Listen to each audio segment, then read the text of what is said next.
say that the United States of America is officially at war. Meanwhile, here in central Israel, the greatest military confrontation in the history of the world continues to loom this evening, with an estimated 3 million troops now deployed within 100 square miles of where I am standing now.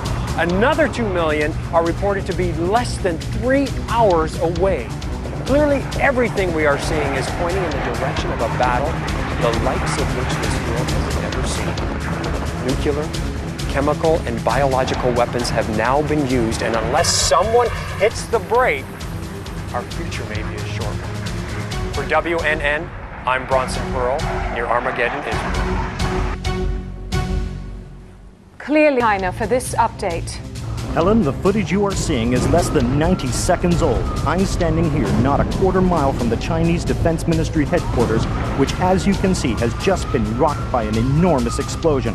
We were waiting here for a statement from the Chinese on the attack on the Nebraska when the building just burst into flames. Then, within a matter of seconds, the entire structure just caved in on itself. There is no doubt that what we have just witnessed is a U.S. retaliation for an attack on the Nebraska, and that our planet has just edged closer to the brink of World War III.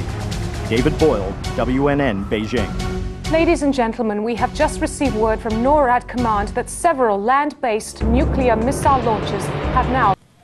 The President of the United States will now address the nation. My fellow Americans, approximately 11 minutes ago, several hundred nuclear weapons were launched against us and our allies by the enemies of world peace.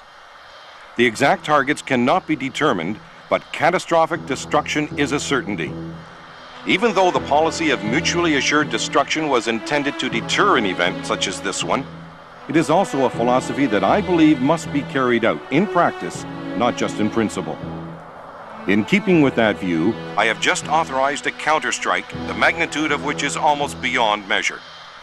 Those who would see fit to kill hundreds of millions of innocent people for political gain must not be allowed to take control of the world. And the United States will not stand by and watch them do it, whatever the cost. It is indeed a sad statement about the human race that people would rather destroy the planet than open their minds to the views and beliefs of others. I am deeply sorry for what has happened. I am sorry that it has happened on my watch. God help us all. The President's message is clear. Nuclear destruction far beyond anything any of us... Goodbye, and perhaps... Oh my God, Charlie, this is impossible. This is just impossible. I just can't believe it. I don't know what to say. My cameraman, Charles Taffes.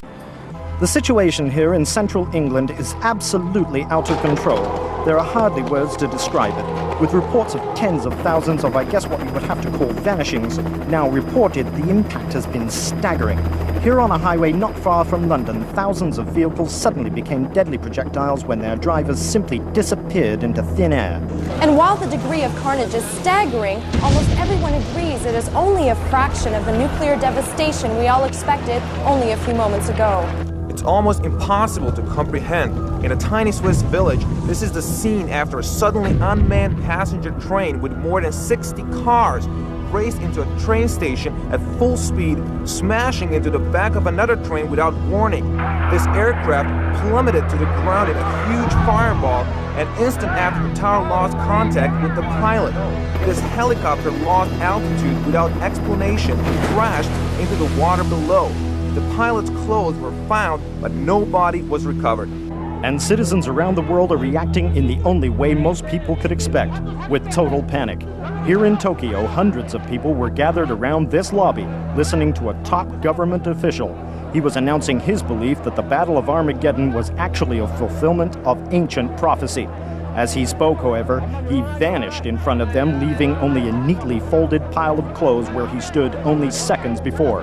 No one at the time could possibly have known that the same thing had happened in every city on Earth. And no matter where you look around the world, it seems that almost everyone has lost someone. And there was total mayhem on city streets everywhere as people rush around trying to find their loved ones.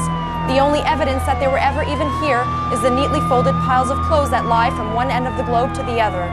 So what in the world happened? No one seems to have the first idea, but there are a few things we do know. First of all, NATO command now confirms that every nuclear weapon that was in flight at the time of this event did indeed also disappear. Where the people went, however, is anyone's guess. NASA and the crew aboard the Space Shuttle Columbia report no sighting from beyond this world, at least none that our instruments can detect. On the military front, all hostilities have simply ceased in chaos and confusion.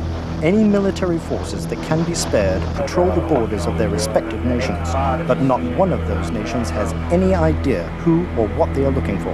Looting and rioting are common